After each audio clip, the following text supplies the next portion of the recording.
everyone! Welcome to another video. Today I'll be unboxing my new Canon camera. It's the PowerShot G7X Series 3 or Mark 3. So I'm excited.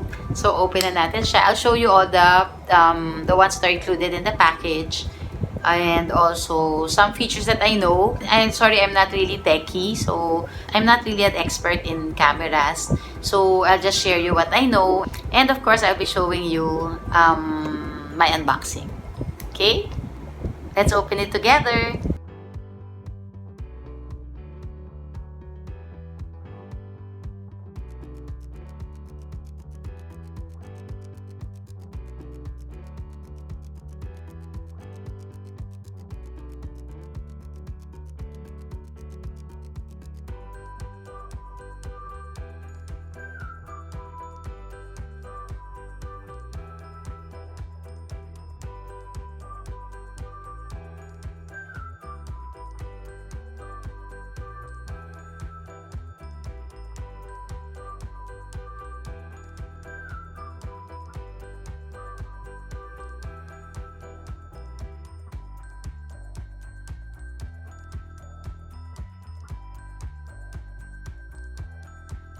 I've read that it has good features.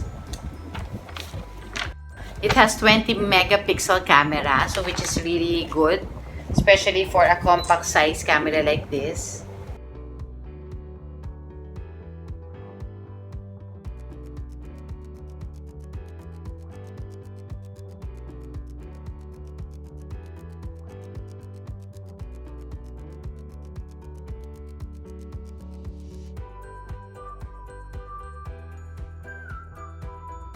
When you buy the camera, it doesn't include the SD card. So I'll just use my old one so I can try it and test the camera. SD card goes here. So just slide it there beside the battery. Push it, and when it clicks, okay na yun. There, then close and oops, lock it.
Power button is here.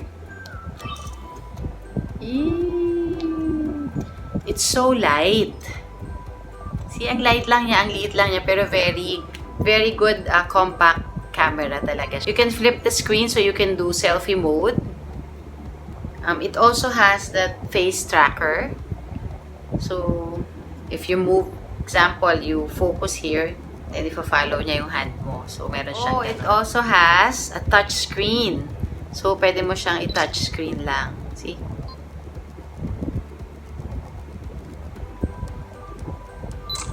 See? Pwede mo siyang i-click just by clicking, by touching the screen.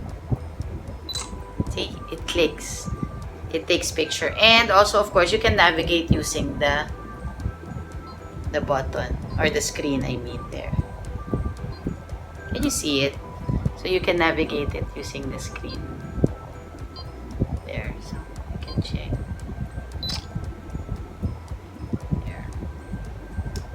What else? Of course, you can zoom. You can zoom in. So again, it has a 20 megapixel camera. I'm sorry, I'm not really techie, so I only know yung basic lang.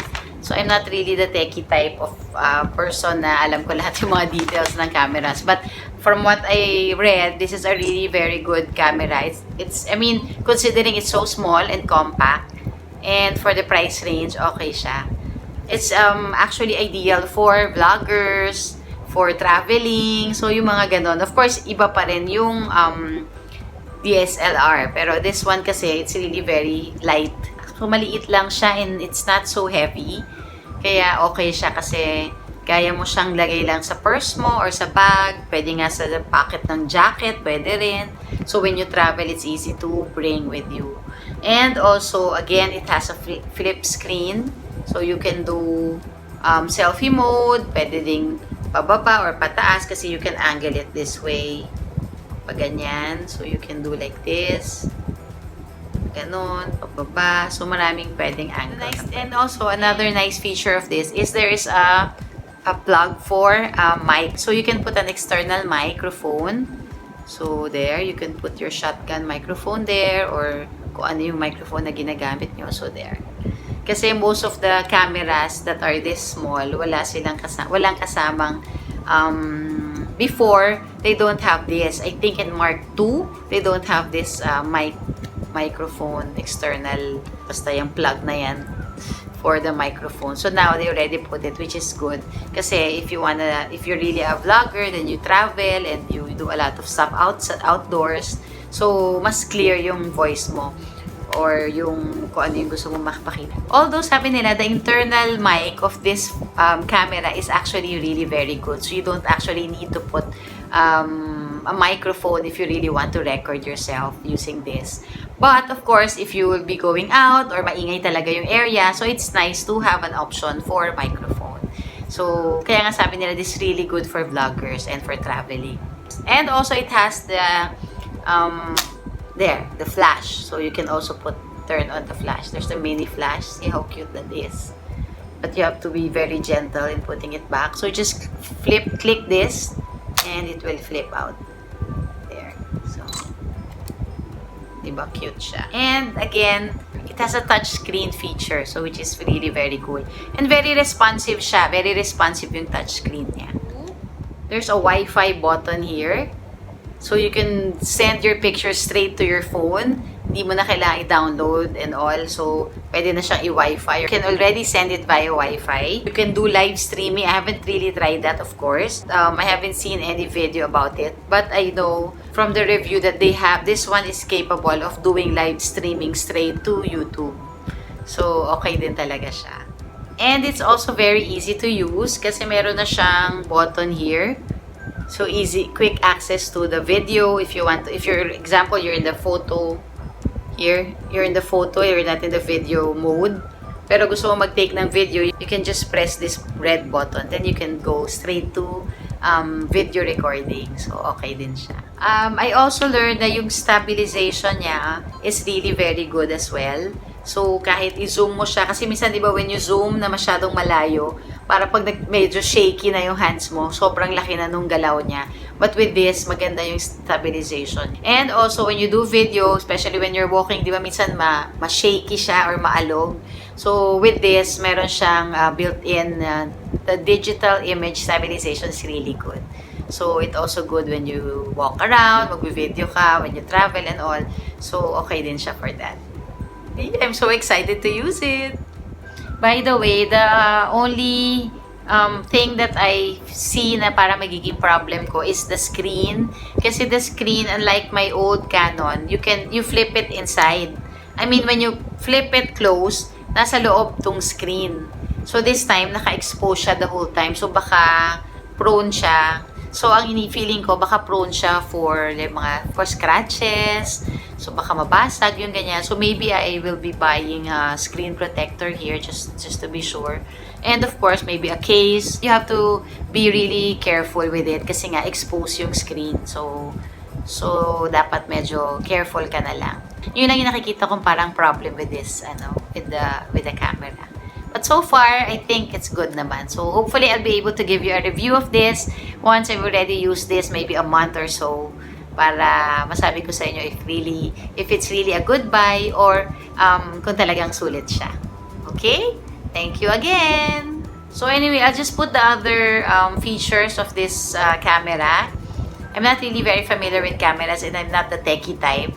But I'll just share with you what I know. I'll just post it here or I'll just put it here up para makita nyo yung may iba pang features. And so, that's it. I'm excited. Hopefully, I get to use this in my next vlog or when we travel. Although, of course, now hindi ka naman makakapag-travel. So, most probably, the first time I'll be using this is when I vlog or when I do my next video.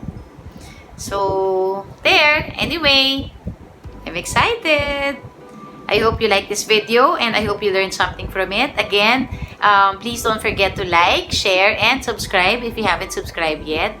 And please click the notification bell below and put it in notification for all so that you won't miss any of my videos. Thank you again for watching. Bye!